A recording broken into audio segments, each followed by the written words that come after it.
Now it's real simple. We got to deliver. That's right. That's right. Get her done. Today, the eyes of the whole country are on Kansas.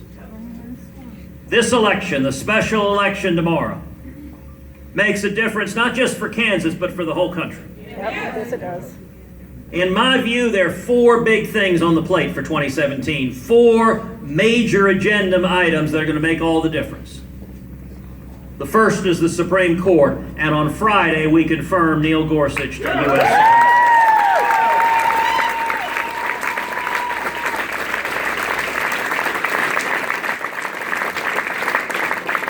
And let me make a quick observation. This process of selecting a new Supreme Court justice was the most transparent selection process in history.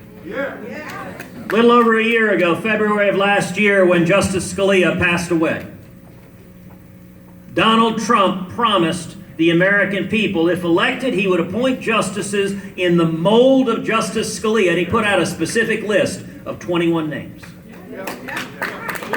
Every voter knew the 21 names. You could go and look on specifically who the appointees would be. Neil Gorsuch was one of those 21. On the other side, Hillary Clinton promised to appoint left-wing judicial activists who would undermine our free speech and our religious liberty and our Second Amendment right to keep and bear arms. Yep. And in November, this election, in a very real sense, was a referendum on the Supreme Court, and the people overwhelmingly chose a Supreme Court that would protect the Constitution and the Bill of Rights.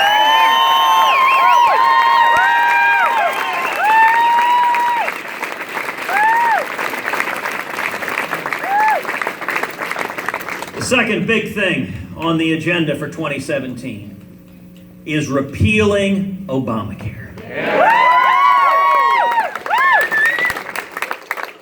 Obamacare is the biggest job killer in this country. It is a train wreck. It is a disaster. It is not working. That's right. Now listen, I recognize that a lot of folks who are reporters have celebrated that the initial bill to repeal Obamacare didn't pass yet. But you know what? It took Barack Obama 14 months to pass Obamacare. That House bill was on the House floor for 18 days. You don't pass major legislation reviving 1/5 of the economy in 18 days. And let me tell you, I believe failure is not an option. We have to get this done.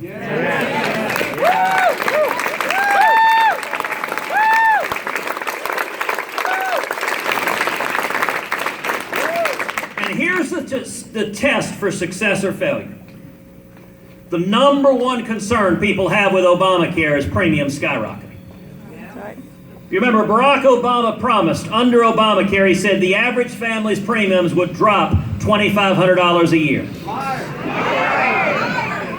In fact, the average family's premiums have risen over $5,000 a year. That's right. Here's the test for success. When we repeal Obamacare, we have got to lower premiums so health insurance is affordable and more men and women of Kansas can afford good quality health care for your family.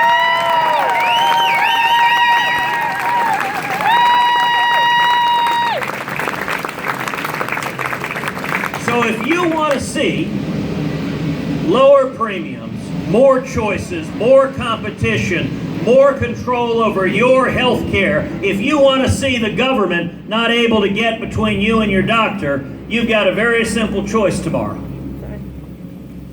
Ron Estes will stand with us and repeal Obamacare.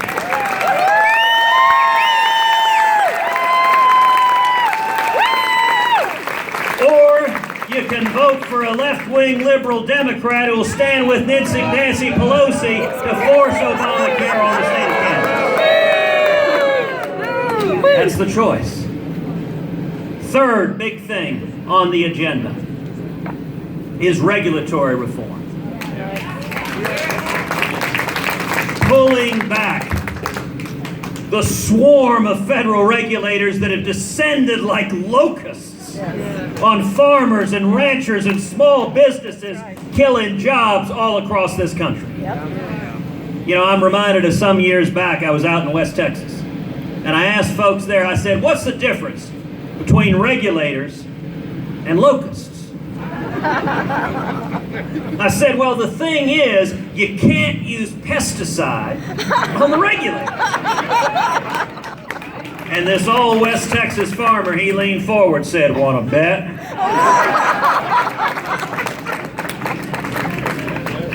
And let me tell you, regulatory reform may be the thing I'm most optimistic about with this new administration. Practically every single cabinet member I've sat down with, one after the other, among the first words out of their mouth has been regulatory reform, pulling the burdens of Washington off the backs of the necks of small businesses and job creators.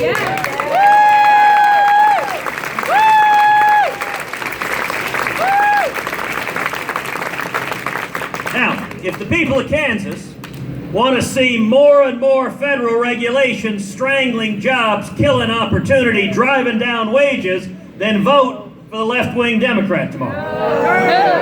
No. And if you want to see more freedom, more jobs, more opportunity, if you want the federal government off of your backs, vote for Ron Estes tomorrow.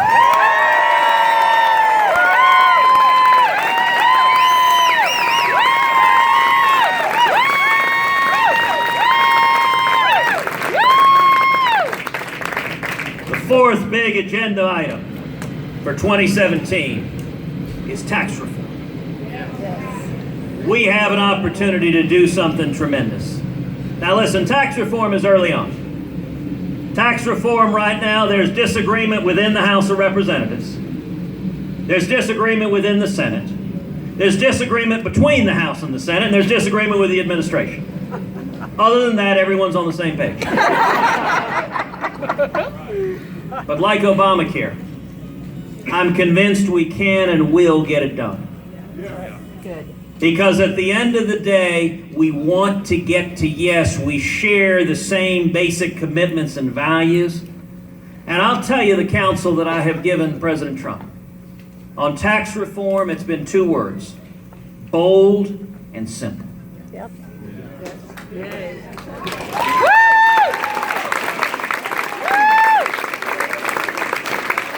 There is power in bold simplicity. Amen. And I'll tell you what I'd like to see. I'd like to see a simple flat tax, and we abolish the IRS.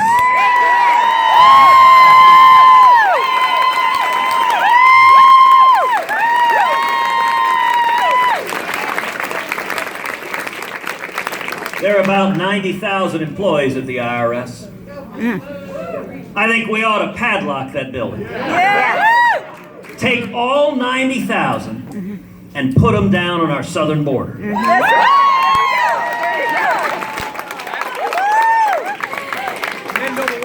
Now, to our friends in the media, I say that somewhat tongue-in-cheek. But if you think about it for a minute, imagine you had traveled thousands of miles in the blazing sun. You're swimming across the Rio Grande, and the first thing you see is 90,000 IRS agents. You turn around and go home too.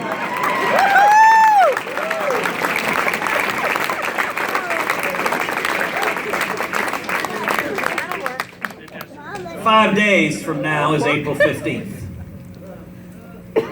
A year from now, when April 15th comes, imagine if every person here simply filled out a postcard and sent it into Washington. Now, some might say, look, that's a little too radical. That's a little too extreme. We can't do anything that radical and extreme. You mean like electing Donald Trump as president?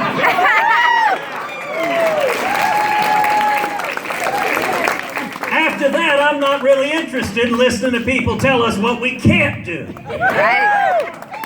We have a Republican president, we have a Republican House, we have a Republican Senate. How about we act like it?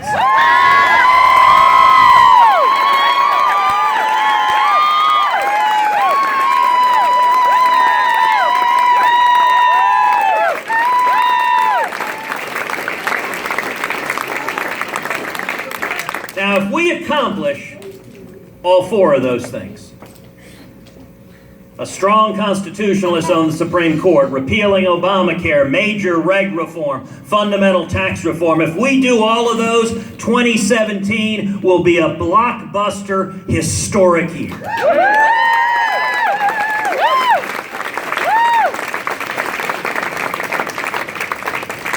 And if we fail, if we come up short, then 2017 will be a heartbreaking missed opportunity. And the people of Kansas have an awful lot to say about which one of those is going to happen. Listen, on the left, there is a small, impassioned group of activists who are out of their minds angry. By the way, you know one of the best ways to clear out a Bernie Sanders rally? Tell them it's a job fair.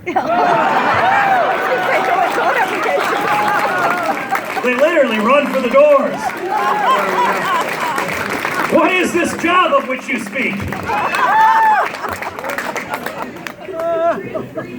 But they're energized, they're passionate, and they're paid for, many of them. That's right. And you know what? That hardcore base, they're going to show up tomorrow. Our enemy right now is complacency. That's right. You know, I'm reminded of a Swedish anthropologist. He wanted to test his theory that the two biggest problems in American politics were ignorance and apathy.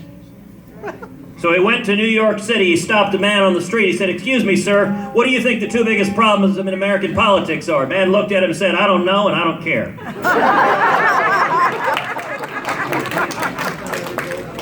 You know, April 11th is not a typical voting day. So there may be a lot of good folks in Kansas who don't necessarily think about going and showing up at the voting pools. Going and voting now instead of November. And this election makes a difference. So I want to ask something of each and every one of you. I want to ask each and every one of you to come out tomorrow and vote for Ron Estes 10 times. Now look, we're not Democrats.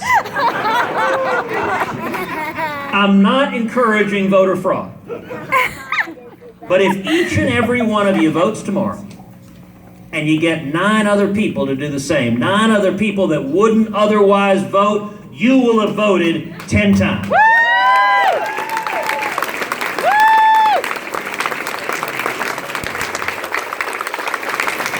Son, how old are you? You're 11. If you get 10 people to vote tomorrow, you will have voted 10 times before you turn 12 years old.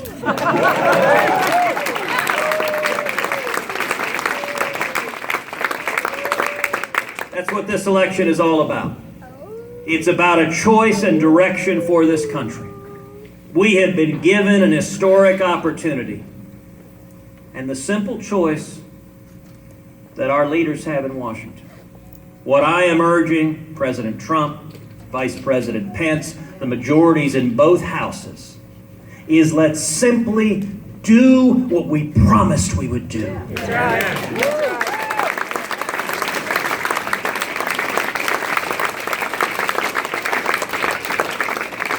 The men and women of Kansas have a significant voice in helping make that happen. We need reinforcements. That's right. We need a stronger Republican majority, and we don't need another left-wing. Communist, socialist. You know what's funny? Everyone can add their adjectives. You just gotta stop it. People sort of naturally, you know, Fill in the blanks. Nancy Pelosi obeying, Hillary Clinton cuddling, George Soros obeying. There we go. That's a good ending for the sentence. We don't need that, and we don't need it from Kansas, because that's not who the good men and women from this state, that's not the values of this state, that's not who we are, and that's not the direction for this country. We can do this together. We can honor our commitments. And I want to thank you, each and every one of you, for everything you did to win in November, for everything you're doing to win tomorrow, and for everything you're doing after that. You know, the job of the grassroots is not done on election day. For everything you do after that, to hold me accountable, to hold Ron accountable, hold every one of us accountable to do what we said we would do and turn this magnificent country around. Thank you, and God bless you.